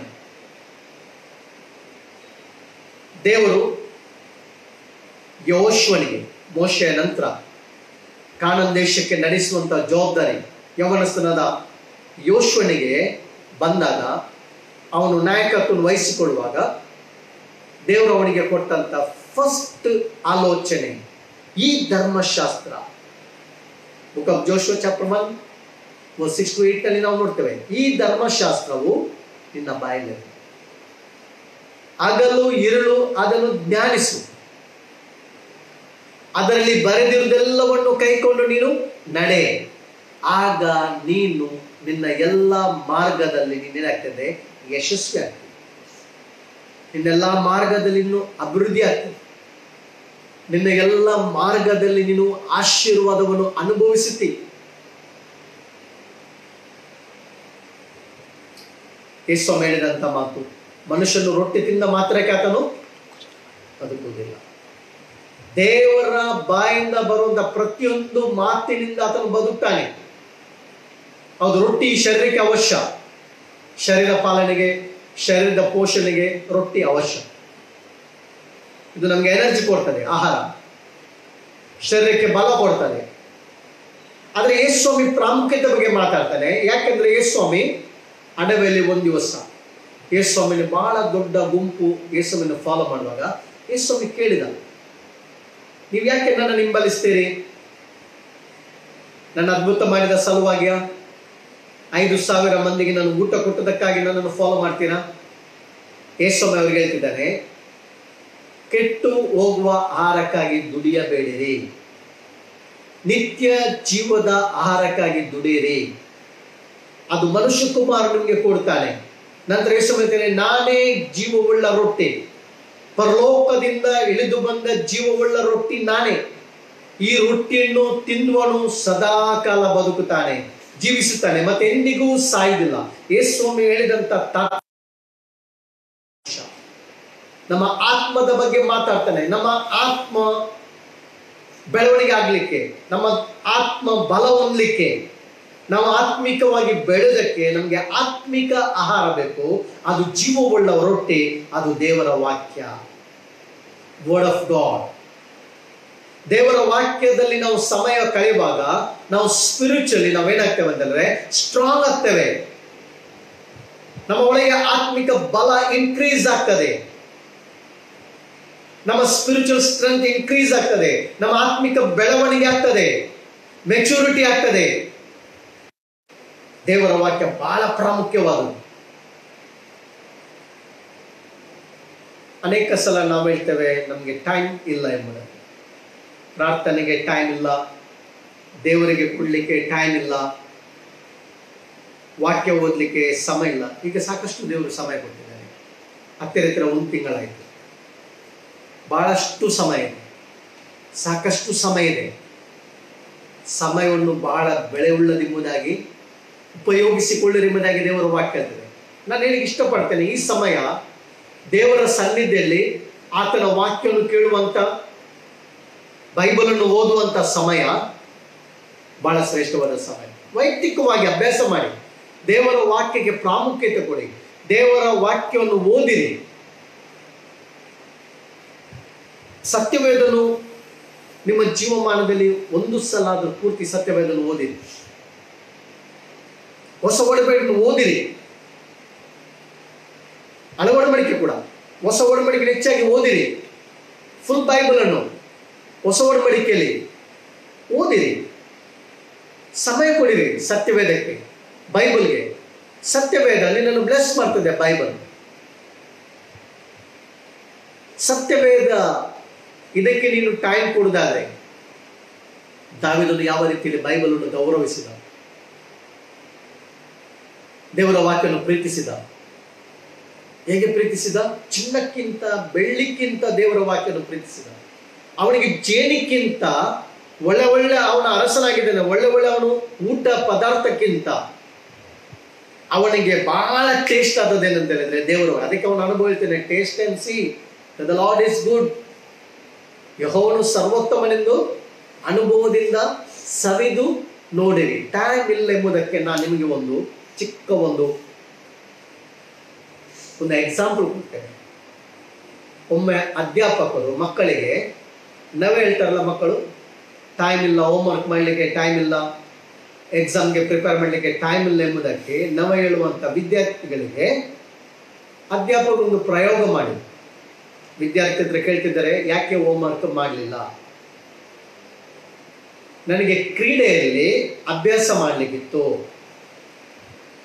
ಟ್ರೈನ್ ಮಾಡಲಿಕ್ಕಿತ್ತು, ಆದರೆ ನನಗೆ ಸಮಯ ಸಿಗಲಿಲ್ಲ. ಎಕ್ಸಾಮಲ್ಲಿ ಯಾಕೆ ಮಾರ್ಕ್ಸ್ ತಗೊಳ್ಳಿಕ್ಕೆ ಆಗಲಿಲ್ಲ? ಎಕ್ಸಾಮ್ಗೆ ಪ್ರಿಪೇರ್ ಮಾಡಲಿಕ್ಕೆ ನನಗೆ ಸಮಯ ಇರಲಿಲ್ಲ. ಅದಕ್ಕೆ ಒಂದು ಗಾಜಿನ ಅಗಾಲವಾದ ಬಾಯಿರದ ಬೀಕರ್ ಅನ್ನು ತಂದು ಟೇಬಲ್ ಮೇಲೆ ಇಡ್ತಾರೆ. ದೊಡ್ಡ ಬಾಯಿ, ಅಗಾಲವಾದ ಬೀಕರ್, ಗಾಜಿನ. ಅದರ ಒಳಗೆ ಮಧ್ಯಮ ಗಾತ್ರದ ಕಲ್ಲನ್ನು ತುಂಬಿಸ್ತಿದ್ದಾರೆ, ಫುಲ್ ಕಲ್ಲನ್ನು ತುಂಬಿಸ್ತಿದ್ದಾರೆ. ಈಗ ಆ ಗಾಜಿನ ಬೀಕರ್ ಫುಲ್ ಆಯಿತು. ವಿದ್ಯಾರ್ಥಿಗಳ ಹತ್ರ ಅಧ್ಯಾಪಕರು ಕೇಳ್ತಿದ್ದಾರೆ, ಇದರಲ್ಲಿ ಏನಾದರೂ ಸ್ಥಳ ಉಂಟಾ? ಎಲ್ಲ ಸ್ಟೂಡೆಂಟ್ಸ್ ಇಲ್ಲ, ಫುಲ್ ಆಯ್ತು ಎಂಬುದಾಗಿ. ಆಗ ಅಧ್ಯಾಪಕರು ಹೇಳ್ತಾರೆ, ಈ ಕಲ್ಲಿನ ಸಂದಿನಲ್ಲಿ ನೀರನ್ನು ತುಂಬಿಸಿರಿ ಎಂಬುದಾಗಿ. ಅವರು ನೀರನ್ನು ತುಂಬಿಸಿದ್ರು, ಫುಲ್ ನೀರಾಯಿತು. ಅಧ್ಯಾಪಕರು ಕೇಳ್ತಿದ್ರೆ, ಇನ್ನೂ ಏನಾದರೂ ಇದರ ಒಳಗೆ ತುಂಬಿಸಬಹುದಾ? ಇಲ್ಲ ಎಂಬುದಾಗಿ ವಿದ್ಯಾರ್ಥಿಗಳು ಹೇಳ್ತಾರೆ. ಅದಕ್ಕೆ ಅಧ್ಯಾಪಕರು ಏನ್ ಮಾಡ್ತಾರೆ ಅಂತಂದ್ರೆ, ಹೊಯ್ಗೆಯನ್ನು ಹಾಕ್ತಾರೆ, ಮರಳನ್ನು ಹಾಕ್ತಾರೆ. ಆಶ್ಚರ್ಯಚಕಿತರಾಗಿ ವಿದ್ಯಾರ್ಥಿಗಳು ನೋಡ್ತಿದ್ದಾರೆ. ಅರೆ, ಕಲ್ಲು ಫುಲ್ ಆಗಿತ್ತು, ನೀರು ತುಂಬಿಸಿದ್ರು, ಮರಳು ತುಂಬಿಸಿದ್ರು, ಇನ್ನೇನದ್ರದಾಗೆ ತುಂಬಿಸಬಹುದಾ? ಇಲ್ಲ ಎಂಬುದಾಗಿ. ಅಧ್ಯಾಪಕರು ಏನ್ ಮಾಡ್ತಿದ್ದಾರೆ ಅಂತ ಹೇಳಿದ್ರೆ, ಸಕ್ಕರೆಯನ್ನು ಹಾಕ್ತಾರೆ, ಉಪ್ಪನ್ನು ಹಾಕ್ತಾರೆ. ಆಶ್ಚರ್ಯ ಆಯ್ತು ಸ್ಟೂಡೆಂಟ್ಗೆ, ವಿದ್ಯಾರ್ಥಿಗಳಿಗೆ. ಇನ್ನೇನಾದ್ರೂ ಮಾಡ್ಬೋದು ಇದರೊಳಗೆ, ಇನ್ನೂ ಸಾಧ್ಯವೇ ಎಂಬುದಾಗಿ. ಆಗ ಅಧ್ಯಾಪಕರು ಬಹಳ ಒಂದು ಸುಂದರವಾದ ಹೂವಿನ ಅದರ ಮೇಲೆ ಇಡ್ತಾರೆ. ನಂತರ ವಿದ್ಯಾರ್ಥಿಗಳಿಗೆ ಒಂದು ಲೆಸನ್ ಕಲಿಸ್ತಾರೆ ಅಂದ್ರೆ, ಸಮಯ ಇಲ್ಲ ಎಂಬುವವರೆಗೆ, ನವ ಹೇಳುವವರೆಗೆ ಇದು ಒಂದು ಬೆಸ್ಟ್ ಎಕ್ಸಾಂಪಲ್. ಅದರಿಂದ ಬೈಬಲ್ ಹೇಳ್ತದೆ ಪ್ರಿಯರೇ, ಪ್ರಸಂಗಿ ಎಕ್ಲೆಸಿಯಸ್ 3ನೇ ಅಧ್ಯಾಯದಲ್ಲಿ, ಭೂಮಿಯಲ್ಲಿ ಪ್ರತಿಯೊಂದು ಕಾರ್ಯಕ್ಕೆ ಸಮಯ ಉಂಟು. ನಾವು ಸುಮ್ಮನೆ ಹೇಳುದು ಸಮಯ ಇಲ್ಲ ಎಂಬುದಾಗಿ. ಅದರಿಂದ ಇವತ್ತು ಲಾಕ್ಡೌನ್, ನಾವು ಮನೆ ಒಳಗಿದ್ದೇವೆ, ಸಾಕಷ್ಟು ನಮಗೆ ಸಮಯವಿದೆ. ನಾನು ಹೇಳ್ತೇನೆ, ಡೆಪಾಸಿಟ್ ಮಾಡಿಕೊಳ್ಳಿ ಪರಲೋಕದಲ್ಲಿ. ದೇವರ ಸನ್ನಿಧಿಯಲ್ಲಿ ಕಳೆದಂತ ಸಮಯ, ದೇವರ ವಾಕ್ಯ ಹೇಳ್ತದೆ, ಭಕ್ತನಾದ ದಾವೀದ ಹೇಳ್ತಾನೆ, ನಿನ್ನ ಸನ್ನಿಧಿಯಲ್ಲಿ ಕಳೆದಂತ ಒಂದು ದಿವಸ ಬೇರೆ 1000 ದಿನಕ್ಕಿಂತ ಉತ್ತಮವಾಗಿದೆ. ಇವತ್ತು ನಾನು ಹೇಳ್ತೇನೆ, ಇವತ್ತು ಅನೇಕ ಚರ್ಚ್ಗಳು ಪ್ರಪಂಚದಾದ್ಯಂತ, ನಮ್ಮ ಭಾರತ ದೇಶದಲ್ಲಿ ಲಾಕ್ಡೌನ್ ಸಮಯದಲ್ಲಿ ಮನೆ ಒಳಗೆ ಕೂತ್ಕೊಂಡು ದೇವರನ್ನು ವರ್ಷಿಪ್ ಮಾಡ್ತಾರೆ, ಪ್ರೇಯರ್ ಮಾಡ್ತಾರೆ, ಪ್ರಾರ್ಥನೆಗೆ ಸಮಯ ಕೊಡ್ತಾರೆ, ಪ್ರಾರ್ಥನೆಗೆ ತಮ್ಮ ಟೈಮ್ ಸ್ಪೆಂಡ್ ಮಾಡ್ತಾರೆ. ಇದು ಏನೋ ಒಂದು ದೊಡ್ಡ ರಿವೈವಲ್ ಪ್ರಪಂಚಕ್ಕೆ ಬರಲಿಕ್ಕಿದೆ. ಇದರ ಆಶೀರ್ವಾದವನ್ನು ನೋಡ್ಲಿಕ್ಕಿದೆ, ಸುಗ್ಗಿಯನ್ನು ನಾವು ನೋಡ್ಲಿಕ್ಕಿದ್ದೇವೆ, ಬೆಳೆಯನ್ನು ನಾವು ನೋಡ್ಲಿಕ್ಕಿದ್ದೇವೆ, ದೇವರ ದೊಡ್ಡ ಕಾರ್ಯವನ್ನು ನೋಡ್ಲಿಕ್ಕಿದ್ದೇವೆ, ಪ್ರಪಂಚದಲ್ಲಿ ದೇವರ ಮಹಿಮೆಯನ್ನು ನಾವು ನೋಡ್ಲಿಕ್ಕಿದ್ದೇವೆ. ನಾವು ಮಾಡಿದಂತ ಸಮಯ ವ್ಯರ್ಥವಾಗುವುದಿಲ್ಲ, ದೇವರ ಸನ್ನಿಧಿಯಲ್ಲಿ ಕಳೆದಂತ ಸಮಯ ವ್ಯರ್ಥವಾಗುವುದಿಲ್ಲ. ದೇವರ ಸನ್ನಿಧಿಯಲ್ಲಿ ಕಳೆದಂತ ಸಮಯ ಬಹಳ ಶ್ರೇಷ್ಠವಾದಂತ ಸಮಯ. ಮರಿಯಳು ಉತ್ತಮ ಭಾಗವನ್ನು ಆರಿಸಿಕೊಂಡಿದ್ದಾಳೆ, ಅದು ಅವರಿಂದ ತೆಗೆಯಲ್ಪಡುವುದಿಲ್ಲ ಎಂಬುದಾಗಿ ಸ್ವಾಮಿ ಹೇಳಿದ, ನಮ್ಮ ರಕ್ಷಕನಾದ ಸ್ವಾಮಿ ಹೇಳಿದ. ಅದರಿಂದ ಬಹಳ ಶ್ರೇಷ್ಠವಾದಂತ ಸಮಯ ಬೈಬಲ್, ದೇವರ ವಾಕ್ಯ. ಇದಕ್ಕೆ ಪ್ರಾಮುಖ್ಯತೆ ಕೊಡಿರಿ, ಇದನ್ನು ಗೌರವಿಸಿರಿ, ಪ್ರೀತಿಸಿರಿ, ಸನ್ಮಾನಿಸಿರಿ. ದೇಶದಲ್ಲಿ ದೊಡ್ಡ ರಿವೈವಲ್ ಬರಲಿಕ್ಕಿದೆ. ದೇಶಕ್ಕೆ ದೊಡ್ಡ ಉಜ್ವಲ ಬರಲಿಕ್ಕಿದೆ. ಭಾರತ ದೇಶದ ಪ್ರತಿಯೊಂದು ನಗರದಲ್ಲಿ, ಪ್ರತಿಯೊಂದು ರಾಜ್ಯದಲ್ಲಿ ದೇವರ ಯೋಜನೆ, ಪರ್ಪಸ್ ನೆರವೇರಲಿಕ್ಕಿದೆ. ದೊಡ್ಡ ರಿವೈವಲ್ ಬರಲಿಕ್ಕಿದೆ. ಅದಕ್ಕಾಗಿ ಸಭೆನ ಆತನು ಪ್ರಿಪೇರ್ ಮಾಡ್ತಿದ್ದಾನೆ, ಸನ್ನಿಧಿಗೆ ಕರೀತಿದ್ದಾನೆ, ಪ್ರಾರ್ಥನೆಗಾಗಿ ದೇವರು ಕರೀತಿದ್ದಾನೆ. ದೇವರ ಸನ್ನಿಧಿಯಲ್ಲಿ ನಾವು ಕಳೆದಂತ ಇದು ಸಮಯ ನಾವು ನಿಜವಾಗ್ಲೂ ನಾವು ಚಿಂತೆ ಮಾಡೋದು ಬೇಡ, ವ್ಯಸನಗೊಳ್ಳುವುದು ಬೇಡ. ಇದು ಶ್ರೇಷ್ಠವಾದಂತ ಸಮಯ, ಅಮೂಲ್ಯವಾದಂತ ಸಮಯ. ಇದಕ್ಕೆ ದೇವರು ಬೆಳೆ ಕೊಡ್ತಾನೆ, ಇದಕ್ಕೆ ದೇವರು ಪ್ರತಿಫಲ ಕೊಡ್ತಾನೆ. ದೇವರ ಸನ್ನಿಧಿಯಲ್ಲಿ ನಾವು ಮಾಡಿದಂತ ತ್ಯಾಗ, ಸಮರ್ಪಣೆ, ಪ್ರಾರ್ಥನೆ, ಈ ಸಮಯ 1-1.5 ತಿಂಗಳನ್ನು ಕಳೆದಂತ ಸಮಯ ಇರ್ಬೋದು. ಇದು ದೊಡ್ಡದಾದಂತ ಒಂದು ಉಜ್ವಲ ಬರಲಿಕ್ಕಿದೆ, ಒಂದು ರಿವೈವಲ್ ಬರ್ಲಿಕ್ಕಿದೆ. ನಮಗೆ ಸಿಹಿ ಸುದ್ದಿ ಬರ್ಲಿಕ್ಕಿದೆ, ಸಂತೋಷ ಸಮಾಚಾರ ಕೇಳಿಕ್ಕಿದ್ದೇವೆ, ಶುಭ ಸಮಾಚಾರ ನಾವು ಕೇಳಿಕ್ಕಿದ್ದೇವೆ. ನಮ್ಮ ಕಿವಿಗಳು ಶುಭ ಸಮಾಚಾರ ಕೇಳುವಂತ ಸಮಯದಲ್ಲಿ ನಾವಿದ್ದೇವೆ. ದೊಡ್ಡದಾದ ಒಂದು ಸ್ಫೋಟ ಆಗ್ಲಿಕ್ಕಿದೆ, ಆತ್ಮಿಕ ಸ್ಫೋಟ ಆಗ್ಲಿಕ್ಕಿದೆ, ಆತ್ಮಿಕ ರಿವೈವಲ್ ಬರ್ಲಿಕ್ಕಿದೆ. ಅದನ್ನ ದೇವರ ವಾಕ್ಯ ನೋಡಿ. ಈ ವಾಕ್ಯ ನಮ್ಮನ್ನು ಪಾಪದಿಂದ ಕಾಯ್ತದೆ. ಅದಕ್ಕೆ ದಾವೀದ ಹೇಳ್ತಿದ್ದಾನೆ, ನಿನಗೆ ವಿರೋಧವಾಗಿ ನಾನು ಪಾಪ ಮಾಡದಂತೆ. ಕೀರ್ತನೆ 119:11 ವಚನ ಬಹಳಷ್ಟು ದೇವರ ವಾಕ್ಯದ ಪ್ರಧಾನತೆ ಬಗ್ಗೆ, ಪ್ರಾಮುಖ್ಯತೆ ಬಗ್ಗೆ ನಮಗೆ ಆಳವಾದ ಸತ್ಯವನ್ನು ತಿಳಿಸ್ತದೆ. ನಿನಗೆ ವಿರೋಧವಾಗಿ ಪಾಪ ಮಾಡದಂತೆ ನಿನ್ನ ವಾಕ್ಯವನ್ನು ನನ್ನ ಹೃದಯದಲ್ಲಿ ಇಟ್ಟುಕೊಂಡಿದ್ದೇನೆ. ದೇವರ ವಾಕ್ಯ ಶಕ್ತಿ ಇದೆ, ಪಾಪ ಮಾಡದಂತೆ ನಮಗೆ ಕೃಪೆ ಕೊಡ್ತದೆ. ಒಬ್ಬ ಯೌವನಸ್ಥನು ತನ್ನ ನಡತೆಯನ್ನು ಬದಲಾಯಿಸುವುದು ಹೇಗೆ? ನಿನ್ನ ವಾಕ್ಯವನ್ನು ಕೇಳಿ, ನಿನ್ನ ವಾಕ್ಯವನ್ನು ಕೇಳಿ ಅವನು ತನ್ನ ಲೈಫನ್ನು ಚೇಂಜ್ ಮಾಡ್ತಾನೆ. ಯಾಕೆಂದರೆ ದೇವರ ವಾಕ್ಯಕ್ಕೆ ಸಾಮರ್ಥ್ಯ ಇದೆ. ಲೈಫನ್ನು ಟ್ರಾನ್ಸ್ಫಾರ್ಮ್ ಮಾಡುವಂತ ಶಕ್ತಿ ದೇವರ ವಾಕ್ಯವಿದೆ. ಆತ್ಮಕ್ಕೆ ರಕ್ಷಣೆ ಕೊಡುವಂತ ಶಕ್ತಿ ದೇವರ ವಾಕ್ಯದಲ್ಲಿದೆ. ದೇವರ ವಾಕ್ಯ ಬಂಡೆಗೆ ಸಮವಾಗಿದೆ. ಬಂಡೆ ನೋಡುವ ಚಮಟಿಕೆಗೆ, ಬೆಂಕಿಗೆ ದೇವರ ವಾಕ್ಯ ಬೆಳಕಾಗಿದೆ. ಒಬ್ಬನ ಲೈಫ್ನಲ್ಲಿ ಕತ್ತಲಲ್ಲಿ ಜೀವಿಸುವ ಜನರಿಗೆ ದೇವರ ವಾಕ್ಯ ಬೆಳಕು ಕೊಡ್ತದೆ, ಮಾರ್ಗದರ್ಶನ ಕೊಡ್ತದೆ. ಎಷ್ಟೇ ದುಷ್ಟನು, ಕಠಿಣ ಹೃದಯವುಳ್ಳ ವ್ಯಕ್ತಿಯನ್ನು ಬದಲಾಯಿಸುವಂತ ಸಾಮರ್ಥ್ಯ ದೇವರ ವಾಕ್ಯದಲ್ಲಿದೆ. ಇವತ್ತು ಎಷ್ಟೋ ಜನ ನಾವು ನೋಡ್ತಿದ್ದೇವೆ, ದುಷ್ಟರು, ದರೋಡೆಕೋರರು, ಕಳ್ಳರು, ಹುಡುಕರು, ಅವರ ಲೈಫ್ ಚೇಂಜ್ ಆಗಿದೆ. ಹೇಗೆ? ದೇವರ ವಾಕ್ಯವನ್ನು ಕೇಳಿ. ನನಗೆ ಯಾವಾಗಲೂ ನೆನಪು ಬರ್ತದೆ, ಇಂಗ್ಲೆಂಡ್ನ ಬರ್ಮಿಂಗ್ಹ್ಯಾಮ್ ಎಂಬ ಸ್ಥಳದಲ್ಲಿರುವಂಥ ಕ್ಯಾಡ್ಬರೀಸ್ ಕಂಪನಿ. 120-150 ವರ್ಷದ ಇತಿಹಾಸ ಇದೆ ಚಾಕ್ಲೇಟ್ ಕಂಪನಿಗೆ ಕ್ಯಾಡ್ಬರೀಸ್. ಹೆಲೆನ್ ಕ್ಯಾಡ್ಬರಿ ಎಂಬಂತ ಈ ಪ್ರಿಯ ಮಗಳು ಚಿಕ್ಕ ವಯಸ್ಸಿನಲ್ಲೇ ರಕ್ಷಣೆ ಹೊಂದಿ, ತನ್ನ ಚಿಕ್ಕ ಬಾಲ್ಯದಲ್ಲೇ ಅವಳು ಸ್ಕೂಲಿಗೆ ಹೋಗುವಾಗ ದೊಡ್ಡ ಬೈಬಲ್ ತೆಗೆದುಕೊಂಡು ಹೋಗ್ತಿದ್ಲು. ಅವಳು ದೊಡ್ಡ ಬೈಬಲ್ ಹಿಡ್ಕೊಂಡು ಅವಳು ಸ್ಕೂಲಿಗೆ ಹೋಗ್ತಿದ್ಲು. ಆ ಬೈಬಲನ್ನು ಅನೇಕರು ಓದ್ತಿದ್ರು, ಪ್ರಾಧ್ಯಾಪಕರು, ಅನೇಕ ಆಫೀಸರ್ ಬೈಬಲ್ ಓದಿ ರಕ್ಷಣೆಗೆ ಬಂದರು. ಅವರ ಲೈಫ್ ಚೇಂಜ್ ಆಯಿತು ದೇವರ ವಾಕ್ಯದ ಮೂಲಕ. ಇದನ್ನು ಗಮನಿಸಿದ ತಂದೆ ತಾಯಿ, ಇಷ್ಟು ದೊಡ್ಡ ಬೈಬಲ್ ಹೊತ್ಕೊಂಡು ಹೋಗುವುದು ಕಷ್ಟ ಆಗ್ಬೋದೆಂಬುದಾಗಿ ಹೊಸ ನ್ಯೂ ಟೆಸ್ಟಮೆಂಟ್, ಹೊಸ ಒಡಂಬಡಿಕೆ ಬೈಬಲ್ ಅವಳಿಗೆ ಕೊಟ್ಟು, ಆ ಬೈಬಲನ್ನು ಕೊಂಡೋಗಿ ಅವಳು ಅನೇಕರಿಗೆ ಸ್ಕೂಲ್ನಲ್ಲಿ ಸಮಯ ಇರುವಾಗ ಓದುವಾಗ ಅನೇಕರಿಗೆ ಓದಲಿಕ್ಕೆ ಕೊಡ್ತಿದ್ರು. ಅನೇಕರ ಲೈಫ್ ಚೇಂಜ್ ಆಯಿತು. ಅನೇಕ ದೊಡ್ಡ ದೊಡ್ಡ ಅಧಿಕಾರಿಗಳು ರಕ್ಷಣೆಗೆ ಬಂದರು, ಆಫೀಸರ್ ರಕ್ಷಣೆಗೆ ಬಂದರು. ಇವತ್ತು ಪ್ರಪಂಚದಾದ್ಯಂತ ಉಚಿತವಾಗಿ ನ್ಯೂ ಟೆಸ್ಟಮೆಂಟ್ ವಿತರಿಸುವಂಥ ಒಂದು ಕಂಪನಿ ಆರಂಭವಾದದ್ದು ಕ್ಯಾಡ್ಬರೀಸ್, ಹೆಲೆನ್ ಕ್ಯಾಡ್ಬರಿ. ಅವಳ ಒಂದು ಪ್ರೀತಿಯ ಸೇವೆ, ದೇವರ ವಾಕ್ಯದ ಒಲವು, ದೇವರ ವಾಕ್ಯದ ಪ್ರೀತಿ. ಅದರದ ಪ್ರಿಯರೇ, ದೇವರ ವಾಕ್ಯ ಆಪತ್ಕಾಲದಲ್ಲಿ ನಮಗೆ ಚೈತನ್ಯ ಕೊಡ್ತದೆ. ನಾವು ಡಿಸ್ಕರೇಜ್ ಆಗುವಾಗ ದೇವರ ವಾಕ್ಯ ನಮಗೆ ಚೈತನ್ಯ ಕೊಡ್ತದೆ. ದೇವರ ವಾಕ್ಯ ಓದುವಾಗ ನಮಗೆ ಆದರಣೆ ಕೊಡ್ತದೆ, ಕಂಫರ್ಟ್ ಮಾಡ್ತದೆ. ಎಷ್ಟು ಶಕ್ತಿ ಉಂಟು, ಬಿಡುಗಡೆ ಮಾಡ್ತದೆ. ದೇವರ ವಾಕ್ಯ ಬಿಡುಗಡೆ ಮಾಡ್ತದೆ. ನಾನು ಬಲ್ಬೀರ್ ಸಿಂಗ್ ಬಗ್ಗೆ ನಾನು ಓದಿದೆ, ಅವನ ಜೀವನ ಚರಿತ್ರೆ ಬಗ್ಗೆ.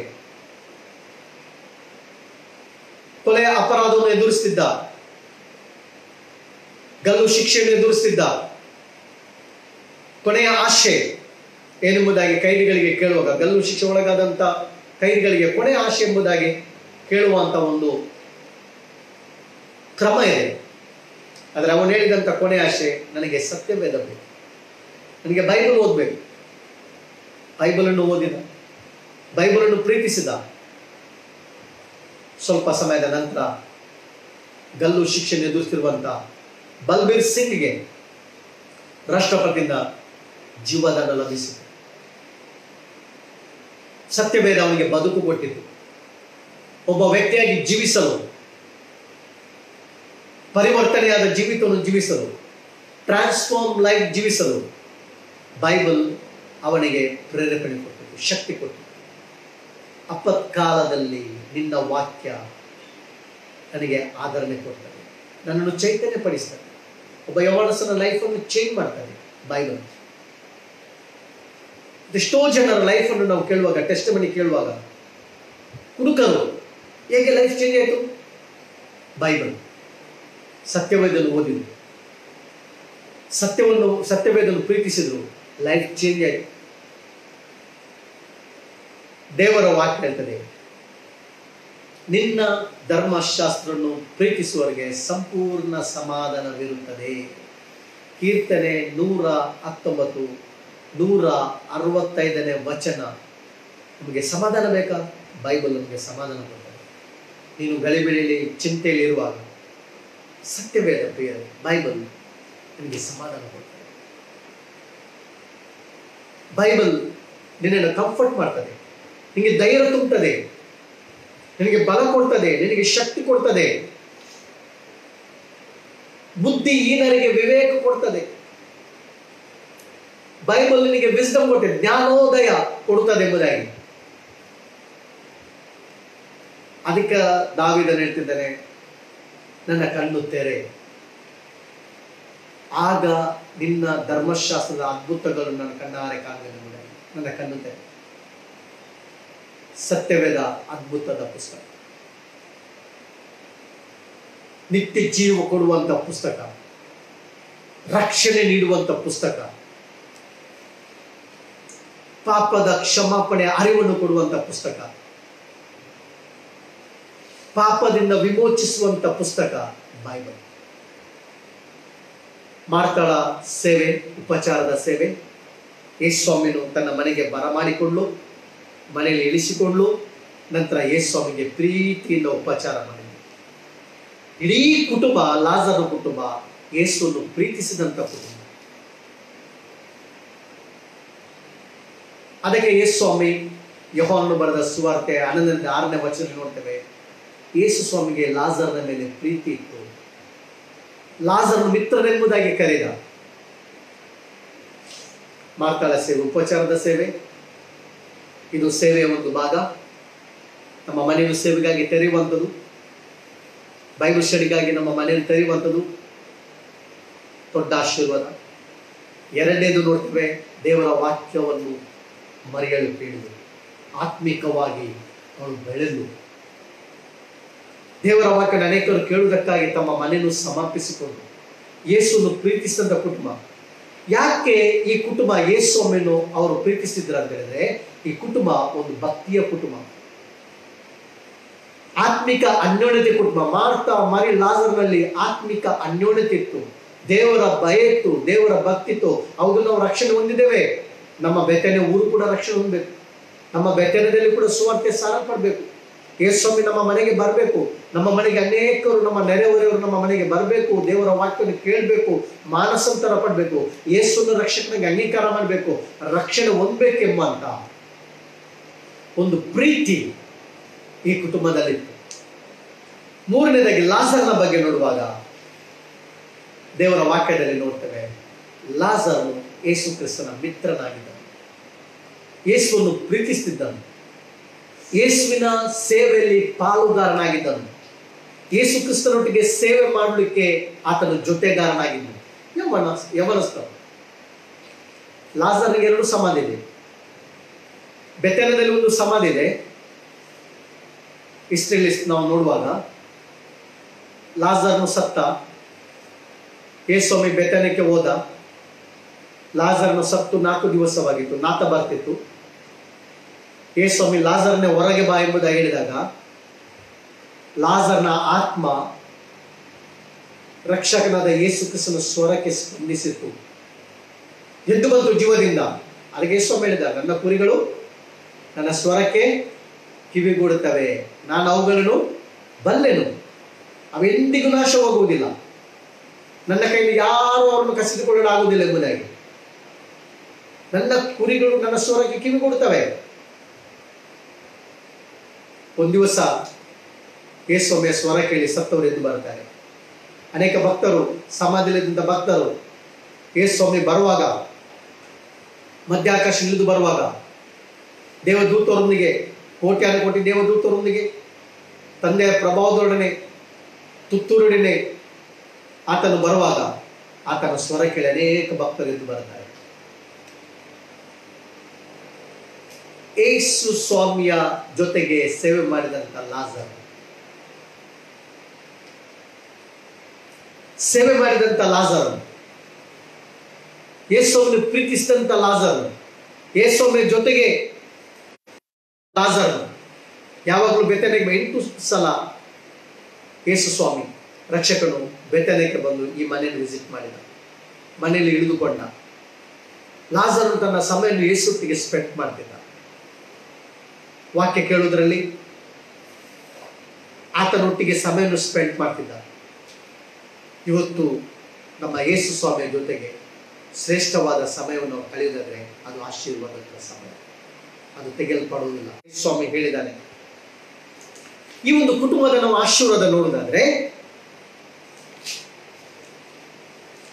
ಸೇವೆಗೆ ಮನೆಯನ್ನು ಸಮರ್ಪಿಸಿದಂಥ ಕುಟುಂಬ, ಸೇವೆಗೆ ತ್ಯಾಗ ಮಾಡಿದಂಥ ಕುಟುಂಬ, ಯೇಸು ಸ್ವಾಮಿಯನ್ನು ಪ್ರೀತಿಸಿದಂಥ ಕುಟುಂಬ, ಆಶೀರ್ವಾದದ ಕುಟುಂಬ. ಇದರ ನಿಮಿತ್ತ ಕುಟುಂಬ ಆಶೀರ್ವದಿಸಲ್ಪಟ್ಟಿತು. ಈಗ ನಾವು ನೋಡ್ತೇವೆ, ದೊಡ್ಡ ಆಶೀರ್ವಾದ ಏನಂದ್ರೆ ಬೆಥಾನ್ಯಕ್ಕೆ ಯೇಸುವನ್ನು ಪ್ರೀತಿಸಿದಂಥ ಲಾಜರ್ ಸತ್ತು ಹೋದ ಅನಾರೋಗ್ಯದಿಂದ. ಅನೇಕರಿಗೆ ಪ್ರಶ್ನೆ ಬಂತು, ಯೇಸುವನ್ನು ಪ್ರೀತಿಸಿದಂಥ ಕುಟುಂಬ, ತ್ಯಾಗ ಮಾಡಿದಂಥ ಕುಟುಂಬ, ಯೇಸುಸ್ವಾಮಿ ಒಟ್ಟಿಗಿದ್ದಂಥ ಕುಟುಂಬ, ಯೇಸುಸ್ವಾಮಿಗೆ ಮೆಸೇಜ್ ಹೋಯಿತು, ನಿನ್ನ ಮಿತ್ರನಾದ ಲಾಜರನು ಸತ್ತೋಗಿದ್ದಾನೆ. ಯೇಸುಸ್ವಾಮಿ ಬರಲಿಲ್ಲ. ಅಸೌಖ್ಯ ಇದ್ದಾನೆ ಎಂಬುದಾಗಿ ಮೆಸೇಜ್ ಹೋಯಿತು, ಲಾಜರನು ಅಸ್ವಸ್ಥನಾಗಿದ್ದಾನೆ ಎಂಬುದಾಗಿ ಯೇಸುಸ್ವಾಮಿ ಹೋಗಲಿಲ್ಲ. ಸತ್ತ ನಂತರ ಯೇಸುಸ್ವಾಮಿ ಹೋದ. ಅನೇಕರು ಕ್ರಿಟಿಸೈಸ್ ಮಾಡಿರುವ, ಅಸ್ವಸ್ಥನಿದ್ದಾಗ ಯಾಕೆ ಬರಲಿಲ್ಲ, ಈಗ ಸತ್ತ ನಂತರ ಯಾಕೆ ಬರ್ತಾನೆ, ಯಾಕೆ ಕುಟುಂಬ ಹೀಗಾಯಿತು, ಯೇಸುವನ್ನು ಪ್ರೀತಿಸಿದ ಕುಟುಂಬಕ್ಕೆ ಯಾಕೆ ಹೀಗಾಯಿತು, ಯಾಕೆ ನಷ್ಟ ಆಯಿತು, ಯಾಕೆ ಆ ಮನೆಯಲ್ಲಿ ಡೆತ್ ಆಯಿತು, ಯಾಕೆ ಆ ಮನೆಯಲ್ಲಿ ಗೋಲಾಟ. ಸಂತೋಷದಿದ್ದ ಕುಟುಂಬ, ಯೇಸುವನ್ನು ಪ್ರೀತಿಸಿದ ಕುಟುಂಬ, ಸತ್ಕಾರ ಮಾಡಿದಂಥ ಕುಟುಂಬ, ಉಪಚಾರ ಮಾಡಿದಂಥ ಕುಟುಂಬ, ಸೇವೆಗೆ ನೆರವಾದಂಥ ಕುಟುಂಬ, ಮನೆಯನ್ನೇ ಸಮರ್ಪಿಸಿದಂಥ ಕುಟುಂಬ, ಯಾಕೆ ಹೀಗಾಯಿತು. ಅನೇಕ ಸಂಗತಿಗಳು ಪ್ರಿಯರೇ ನಮಗೆ ತಿಳುವಳಿಕೆಗೆ ಬರುವುದಿಲ್ಲ. ನಮ್ಮಲ್ಲಿ ಅನೇಕ ಪ್ರಶ್ನೆಗಳು ಇರ್ತದೆ, ಆದರೆ ದೇವರಲ್ಲಿ ಉತ್ತರ ಕೊಡೇನು. ಆದರೆ ಒಂದು ಮಾತ್ರ ಸತ್ಯ ನಿಮ್ಮ ಮುಂದೆ ನಾನು ತರ್ತೇನೆ, ದೇವರು ಯಾವಾಗಲೂ ಏನಾದರೂ ಮಾಡಿದ್ರೆ ನಮಗಾಗಿ, ನಮ್ಮ ಒಳ್ಳೆಯದಕ್ಕಾಗಿ ದೇವರು ಮಾಡ್ತಾನೆ. ಆತನ ಒಳ್ಳೆಯ ದೇವರಾಗಿದ್ದಾನೆ. ರೋಮಪುರ 8:28 ಹೇಳಿದ, ಆತನ ಸಂಕಲ್ಪದ ಮೇರೆಗೆ ಕರೆಯಲ್ಪಟ್ಟು ಆತನನ್ನು ಪ್ರೀತಿಸುವ ಹಿತಕ್ಕಾಗಿ ನಮ್ಗೆಲ್ಲ ಕಾರ್ಯಗಳು ಅನುಕೂಲ ಆಗ್ತದೆ. ಈಗ ಲಾಜರನು ಅಸ್ವಸ್ಥನಾಗಿದ್ದಾರೆ, ಯೇಸುಸ್ವಾಮಿ ಬಂದು ಒಂದು ಪ್ರೇಯರ್ ಮಾಡಿ ಹೀಲ್ ಮಾಡ್ತಿದ್ರೆ ಅಲ್ಲಿರುವಂಥ ಜನರಿಗೆ ಮಾತ್ರ, ಓ ಲಾಜರ್ ಅಸ್ವಸ್ಥನಾಗಿದ್ದ, ಯೇಸುಸ್ವಾಮಿ ಬಂದ ಹೀಲ್ ಮಾಡಿದೆ ಮನೆಗೆ. ಆದರೆ ಇಲ್ಲಿ ಬೆಥಾನ್ಯದಲ್ಲಿ ದೊಡ್ಡ ಆಶೀರ್ವಾದ ಬೆಥಾನ್ಯಕ್ಕೆ ಬಂತು. ಏನಂತ ಹೇಳಿದ್ರೆ 11:14 ದೇವರ ವಾಕ್ಯ ಹೇಳ್ತದೆ, ನೀನು ನಂಬಿದರೆ ದೇವರ ಮಹಿಮೆಯನ್ನು ಕಾಣುವಿ. ಬೆಥಾನ್ಯದವರು ದೊಡ್ಡ ಅದ್ಭುತವನ್ನು ನೋಡಿದ್ರು, ಕಣ್ಣಾರೆ. ಇಡೀ ಬೆಥಾನ್ಯದ ಊರು ದೊಡ್ಡ ಅದ್ಭುತವನ್ನು ಕಣ್ಣಿನಿಂದ ನೋಡಿದ್ರು, ದೇವರ ಮಹಿಮೆಯನ್ನು ನೋಡಿದ್ರು. ಆ ದೊಡ್ಡ ಅದ್ಭುತ ಮಹಿಮೆ ಯಾವುದ್ರೆ, ಸತ್ತು ಉಣ್ಣಲ್ಪಟ್ಟ ಲಾಜರನು 4 ದಿವಸ ಆಯ್ತು. ಸಹೋದರ ಹೇಳ್ತಿದ್ರೆ, ಆತನು ಸತ್ತು 4 ದಿವಸ ಆಗಿದೆ, ನಾತ ಬರ್ತದೆ ಎಂಬುದಾಗಿ. ಯೇಸುಸ್ವಾಮಿ ಹೇಳ್ತಾರೆ, ನೀನು ನಂಬಿದ್ರೆ ದೇವರ ಮಹಿಮೆಯನ್ನು ಕಾಣುವಿ ಎಂಬುದಾಗಿ. ಇಡೀ ಬೆಥೆನ್ಯ, ಈ ಲಾಜರನ ಕುಟುಂಬದ ಸೇವೆ, ಬೆಥೆನ್ಯದಲ್ಲಿ ದೊಡ್ಡ ದೇವರ ಮಹಿಮೆಯನ್ನು ನೋಡಿದ್ರು, ದೊಡ್ಡ ಅದ್ಭುತನವರು ನೋಡಿದ್ರು. ದೊಡ್ಡ ಅದ್ಭುತ. ಸತ್ತು ಉಣ್ಣಲ್ಪಟ್ಟು 4 ದಿವಸ ಆಗಿದೆ. ಬೆಥೆನ್ಯದಲ್ಲಿ ಅಂತ ಒಂದು ಘಟನೆ ನಡೆಯಿತು. ಬೆಥೆನ್ಯ ಸ್ಥಳ ಬಹಳ ಪ್ರಾಮುಖ್ಯವಾದ ಸ್ಥಳ. ಯೇಸುಸ್ವಾಮಿ ಪರಲೋಕಕ್ಕೆ ಏರಿ ಹೋದಂತ ಸ್ಥಳ. ಸತ್ತು ಉಣ್ಣಲ್ಪಟ್ಟು 4 ದಿವಸದಂತ ಲಾಜರ ಸಮಾಧಿಯಿಂದ ಲಾಜರನೇ ಹೊರಗೆ ಬಾ ಎಂಬುದಾಗಿ ಹೇಳುವಾಗ ಜೀವದಿಂದ ಪುನರ್ತನಾಗಿ ಎದ್ದು ಬಂದಂತ ಸ್ಥಳ. ಅದ ನಂತರ ಲಾಜರನ ಸ್ವಲ್ಪ ಬಗ್ಗೆ ಅವನ ಹಿನ್ನೆಲೆ ಇರ್ತದೆ. ಅವನು ಸೇವಕನಾಗಿ, ಡಿಕನಾಗಿ ಅವನು ಸೈಪ್ರಸ್ ದೇಶಕ್ಕೆ ಹೋದ ಎಂಬುದಾಗಿ, ಅಲ್ಲಿ ಸತ್ತ. ಅವನಿಗೆ ಅಲ್ಲಿ ಒಂದು ಸಮಾಧಿ ಎಂಬುದಾಗಿ ಹೇಳ್ತಾರೆ. 2 ಸಮಾಧಿ. ದೊಡ್ಡ ಮಹಿಮೆಯನ್ನು, ಈ ಕುಟುಂಬದ ಆಶೀರ್ವಾದ. ಬೆಥೆನ್ಯದಲ್ಲಿ ಎಲ್ಲರೂ ದೇವರ ಮಹಿಮೆಯನ್ನು ನೋಡಿದ್ರು. 2ನೇದಾಗಿ ಪ್ರಿಯರೇ, 45ನೇ ವಚನ, ಯೋಹಾನನು ಬರೆದ ಸುವಾರ್ತೆ 11:45 ವಚನ ಇರ್ತದೆ. ಮರಿಯಳ ಬಳಿಗೆ ಬಂದ ಯಹೂದ್ಯರು ಆತನು ಮಾಡಿದ ಕಾರ್ಯವನ್ನು ನೋಡಿದಾಗ ಅವರಲ್ಲಿ ಅನೇಕರು ಆತನನ್ನು ನಂಬಿದ್ರು. Praise the lord. ಬೆಥೆನ್ಯದಲ್ಲಿ ರಿವೈವಲ್ ಬಂತು. ದೇವರ ಮಹಿಮೆಯನ್ನು ನೋಡಿದ್ರು, ದೊಡ್ಡ ಅದ್ಭುತ ನೋಡಿದ್ರು. ದೇವರ ವಾಕ್ಯ ಹೇಳ್ತದೆ, ಮರಿಯಳ ಬಳಿಗೆ ಬಂದ್ರು ಯಹೂದ್ಯರು ಅನೇಕರು ಯೇಸುವನ್ನು ನಂಬಿದ್ರು, ರಕ್ಷಣೆ ಹೊಂದಿದ್ರು. ಇದು ಬೆಥೆನ್ಯದಲ್ಲಿರುವಂತಹ ಮಾರ್ತ, ಮರಿಯಳ, ಲಾಜರನ ಮನೆಗೆ ದೊಡ್ಡ ಆಶೀರ್ವಾದ. ಅವರ ಮನೆ ಸೇವೆಗಾಗಿ ಸಮರ್ಪಿಸಿದ್ರು. ಆ ದೊಡ್ಡ ಊರು ನೋಡ್ತೇವೆ, ರಕ್ಷಣೆಗೆ ಬಂತು. ಅಲ್ಲಿ ರಕ್ಷಣೆಗೆ ಬಂತು. ದೇವರ ವಾಕ್ಯ ಸಾರಲ್ಪಟ್ಟಿತ್ತು. ಅಲ್ಲಿ ದೇವರ ವಾಕ್ಯ ಎಲ್ಲ ಕಡೆಗೆ ಹಬ್ಬಿತು. ದೇವರ ಗ್ಲೋರಿಯನ್ನು ನೋಡಿದ್ರು, ದೇವರ ಮಹಿಮೆಯನ್ನು ನೋಡಿದ್ರು. ಅನೇಕರು ಯೇಸುವನ್ನು ನಂಬಿದ್ರು, ರಕ್ಷಣೆ ಹೊಂದಿದ್ರು. ಇವತ್ತು ನಿನ್ನ ಮನೆ ಯೇಸುವಿನ ಸೇವೆಗೆ ನೀನು ಅರ್ಪಿಸುವುದಾದ್ರೆ, ಪ್ರಾರ್ಥನೆಗೆ ಸಮರ್ಪಿಸುವುದಾದ್ರೆ, ದೇವರ ವಾಕ್ಯ ಎಲ್ಲ ಕಡೆಯಲ್ಲಿ ಹಬ್ಬುವಾಗ, ದೇವರ ವರ್ಡ್ ಆಫ್ ಗಾಡ್ ಪ್ರೀಚ್ ಆಗುವಾಗ, ದೇವರ ಶುಭವಾರ್ತೆ ಸಾರುವಾಗ, ಕೇಳಿ ಅನೇಕರು ರಕ್ಷಣೆ ಹೊಂದುವಾಗ ನಿನ್ನ ಮನೆಗೆ ದೊಡ್ಡ ಆಶೀರ್ವಾದ ಬರ್ತದೆ. ಇವತ್ತು ಪ್ರಿಯರೇ, ಕರ್ತನ ಸೇವೆ ನಾವು ಮಾಡೋಣ. ದೇವರು ನಮ್ಗೆ ಅವಕಾಶ ಕೊಟ್ಟಿದ್ದಾರೆ. ದೇವರು ನಮ್ಗೆ ಕೊಟ್ಟಂತ ಎಲ್ಲ ಅವಕಾಶ, ಸಮಯ, ಟ್ಯಾಲೆಂಟ್ ಅಲ್ಲಿ ನಾವು ದೇವರನ್ನು ಘನಪಡಿಸೋಣ, ದೇವರ ನಾಮವನ್ನು ಮಹಿಮೆ ಪಡಿಸೋಣ. ದೊಡ್ಡ ಆಶೀರ್ವಾದ. ನಮ್ಮ ಮನೆ ಒಂದು ವೇಳೆ ನಾವು ಬೈಬಲ್ ಸ್ಟಡಿಗೆ ತೆರೆಯುವುದಾದ್ರೆ, ನಮ್ಮ ಮನೆ ಕಾಟೇಜ್ ಪ್ರೇಯರ್ಗೆ ತೆರೆಯುವುದಾದ್ರೆ, ಯೇಸು ಸ್ವಾಮಿಯ ಸೇವೆಗೆ ನಾವು ಕೊಡ್ತೇವೆ ಮನೆಯನ್ನು. ಆ ಯೇಸು ಸ್ವಾಮಿ ನಿಮ್ಮನ್ನು ಬ್ಲೆಸ್ ಮಾಡ್ತಾನೆ, ಅದ್ಭುತ ಮಾಡ್ತಾನೆ. ಲಾಜರನು ಸತ್ತು ಆ ಮನೆ ಡಿಪ್ರೆಷನ್ಗೆ ಹೋಗುವಂತೆ, ಚಿಂತೆ ಮಾಡುವಂತೆ, ನೋವಿನಲ್ಲಿರುವಂತೆ ಯೇಸು ಸ್ವಾಮಿ ಬಿಡಲಿಲ್ಲ. ಯೇಸು ಸ್ವಾಮಿ ಸಮಾಧಿಯಿಂದ ಲಾಜರನ್ನು ಎಬ್ಬಿಸಿ ತನ್ನ ಮಹಿಮೆ ಇಡೀ ಬೆಥೆನ್ಯದಲ್ಲಿ ತೋರಿಸಿದ. ಈ ಫ್ಯಾಮಿಲಿಯನ್ನು ಘನಪಡಿಸಿದ, ಈ ಫ್ಯಾಮಿಲಿಯನ್ನು ಮೇಲೆ ಕೆತ್ತಿದ. ಅದರಿಂದ ನಾವು ಕಲಿಯುವಂತಹ 3 ಪ್ರಾಮುಖ್ಯವಾದ ಸಂಗತಿ, ಬೆಥೆನ್ಯದಲ್ಲಿರುವಂತಹ ಮಾರ್ತ, ಮೇರಿ, ಲಾಜರ್ ವಿಷಯದಲ್ಲಿ ಕಲಿಯುವಂತಹ 3 ಪ್ರಾಮುಖ್ಯವಾದ ಸೇವೆ ಏನಂದ್ರೆ art of service, art of worship, art of love. Service, ಅವರು ಉಪಚಾರ ಮಾಡಿದ್ರು, ಸತ್ಕಾರ ಮಾಡಿದ್ರು. Art of love. ಈ ಕುಟುಂಬ ಹೃದಯಪೂರ್ವಕವಾಗಿ ಪ್ರೀತಿ ಮಾಡಿದ್ರು ಯೇಸುವನ್ನು, ಗುಣಗುಟ್ಲಿಲ್ಲ. ಇವತ್ತು ಒಂದು ವೇಳೆ ಸೇವಕರು, ನಿನ್ನ ಸಭಾಪಾಲಕರು ನಿನ್ನ ಮನೆಯಲ್ಲಿ ಬಂದು ವಿಸಿಟ್ ಮಾಡಿ ನಿಂಗೆ ಪ್ರೇಯರ್ ಮಾಡೋದಾದ್ರೆ ಆಶೀರ್ವಾದ. ನಿನ್ನ ಮನೆಯಲ್ಲಿ ನೀನು ಪ್ರಾರ್ಥನೆ ಇಡುವುದಾದ್ರೆ, ಸೇವಕರು ಬಂದು, ಸಭಾಪಾಲಕರು ಬಂದು ದೇವರ ವಾಕ್ಯ ಬೈಬಲ್ ಸ್ಟಡಿ ನಿನ್ನ ಮನೆಯಲ್ಲಿ ನಡೆಸಿದಾದ್ರೆ ಅದು ನಿನಗೆ ದೊಡ್ಡ ಆಶೀರ್ವಾದ. Art of worship, art of love, art of service. Bethany ಊರು ಆಶೀರ್ವಾದದ ಊರು, ಸಮಾಧಾನದ ಒಂದು ಸ್ಥಳ. ಅದರಿಂದ ಇವತ್ತು ಈ ಸಂದೇಶ ವೀಕ್ಷಿಸುವಂತ ಪ್ರಿಯ ವೀಕ್ಷಕರೇ, ನನ್ನಲ್ಲಿ ಇನ್ನೊಂದು ವಾರ್ತೆ, ಕಳಕಳಿಯ ನಮ್ರತೆಯ ವಿನಂತಿ, ಈ ವಾಕ್ಯವನ್ನು ಕೇಳುವುದು ಮಾತ್ರ. ದಯವಿಟ್ಟು ಆದಷ್ಟು ಜನರಿಗೆ ಶೇರ್ ಮಾಡಿ. ಫೇಸ್ಬುಕ್ನಲ್ಲಿ, ಯೂಟ್ಯೂಬ್ನಲ್ಲಿ, ನಿಮ್ಮ ಫ್ರೆಂಡ್ಸ್ನವರಿಗೆ ಮೆಸೆಂಜರ್ನಲ್ಲಿ ಈ ಸಂದೇಶವನ್ನು ದಯವಿಟ್ಟು ನಾನು ರಿಕ್ವೆಸ್ಟ್ ಮಾಡ್ತೇನೆ. This is my humble request. Please share this message. ಈ ವಾಕ್ಯ ಸಂದೇಶವನ್ನು ಶೇರ್ ಮಾಡಿ. ಅನೇಕರು ಈ ವಾಕ್ಯವನ್ನು ವೀಕ್ಷಿಸಿ ರಕ್ಷಣೆಗೆ ಬರಲಿ, ದೇವರ ವಾಕ್ಯದ ಆಶೀರ್ವಾದವನ್ನು, ಪ್ರಯೋಜನ ಪಡೆದುಕೊಳ್ಳಲಿ. ನಿಮಗೆ ಸೇವೆ ಮಾಡಲಿಕ್ಕೆ ಒಂದು ಅವಕಾಶ ಪ್ರಿಯರೇ. ಈ ವಾಕ್ಯ ಸಂದೇಶವನ್ನು ಕೇಳಿರಿ, ಶೇರ್ ಮಾಡಿ. ಅನೇಕರಿಗೆ, ನಿಮ್ಮ ಸ್ನೇಹಿತರಿಗೆ, ಕುಟುಂಬಸ್ಥರಿಗೆ ಸಂದೇಶವನ್ನು ವಾಟ್ಸಪ್ ಮೂಲಕ ಕಳಿಸಿರಿ, ಮೆಸೇಜರ್ ಮೂಲಕ ಕಳಿಸಿರಿ, ಫೇಸ್ಬುಕ್ನಲ್ಲಿ ಟ್ಯಾಗ್ ಮಾಡಿ, ಶೇರ್ ಮಾಡಿ. ಅನೇಕರಿಗೆ ದೇವರ ವಾಕ್ಯ ಸಿಗಲಿ, ಅನೇಕ ಕಡೆಗೆ ದೇವರ ವಾಕ್ಯ ಸ್ಪ್ರೆಡ್ ಆಗಲಿ. ನಮಗೆ ಏನು ನಿಮ್ಮಿಂದ ಬೇಕಾಗುವುದು ಪ್ರೋತ್ಸಾಹ. ಶೇರ್ ಮಾಡಿ ಮೆಸೇಜನ್ನು. ನಮ್ಮ ಸೇವೆಗಾಗಿ, ಕುಟುಂಬಕ್ಕಾಗಿ 1 ಮಿನಿಟ್ ನಿಮ್ಮ ಅಮೂಲ್ಯವಾದ ಪ್ರಾರ್ಥನೆ ಮಾಡಿರಿ. ಇದೇ ನಮಗೆ ದೊಡ್ಡ ಆಶೀರ್ವಾದ. ಎಲ್ಲ ವಿಷಯದಲ್ಲಿ ದೇವರು ನಮ್ಮನ್ನು ಅತಿಯಾಗಿ ಆಶೀರ್ವದಿಸ್ತಾರೆ. ನಾವು ಆಶೀರ್ವದಿಸಲ್ಪಟ್ಟಿದ್ದೇವೆ, ನಮಗೆ ಯಾವ ಕೊರತೆ ಇಲ್ಲ, ಸಮೃದ್ಧಿಯಾಗಿದ್ದೇವೆ. ದೇವರು ನಮ್ಮನ್ನು ಎಲ್ಲ ವಿಧದಲ್ಲಿ ಬ್ಲೆಸ್ ಮಾಡಿದ್ದಾನೆ, ಸಮಾಧಾನ ನೀಡಿದ್ದಾನೆ, ಆರೋಗ್ಯ ನೀಡಿದ್ದಾನೆ, ಆಶೀರ್ವದಿಸಿದ್ದಾನೆ. ದೇವರು ನಿಮ್ಮೆಲ್ಲರನ್ನು ಆಶೀರ್ವದಿಸಲಿ.